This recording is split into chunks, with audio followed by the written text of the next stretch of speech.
Performers who are working in a different profession to pay the bills, so basically 80% of us, let's have a chat.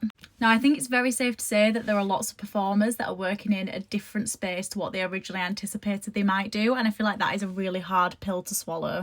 I think one of the hardest things for performers is you're either in the creative industry or you're not. It seems to be a very fine line in between the two. And when people talk about backup plans, it's really difficult for young performers to consider this because, to be honest, there isn't really very many backup plans that are feasible that aren't just as hard as the alternate option. And that's the hardest thing to consider in the first place.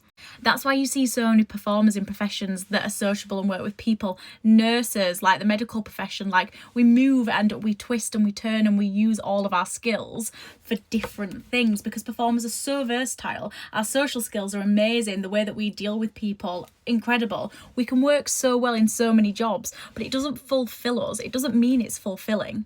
So then I suppose you can pose the question, are people's passions being wasted? Are people's dreams going to waste because we don't have enough creativity in the world?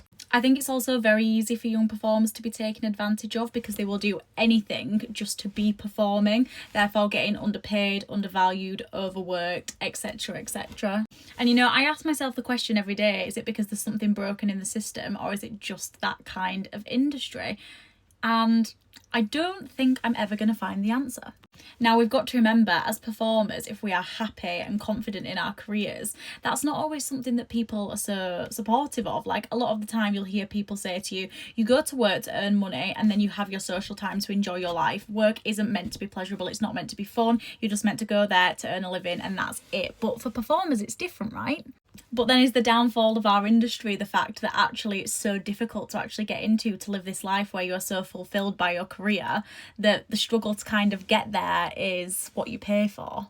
And then I suppose the question I ask myself the most is, how are you supposed to be happy out of the industry? Because it's unlikely that you're going to be in the industry all the time forever for the entirety of your life, right?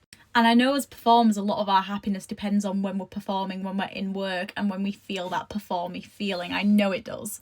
But we can't rely on that for the entirety of our lives. So how do we find happiness outside of that? Now, I feel like that's something that I didn't consider until I'd left drama school. And then it's kind of already too late by that point. You're in it. You're in the depths of it.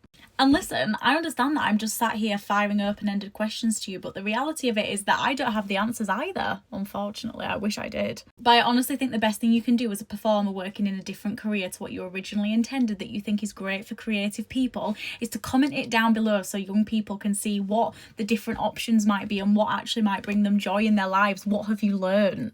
Let's all pull together and try and tell young people that it's going to be okay if everything doesn't go exactly how they expected it to. See you all tomorrow.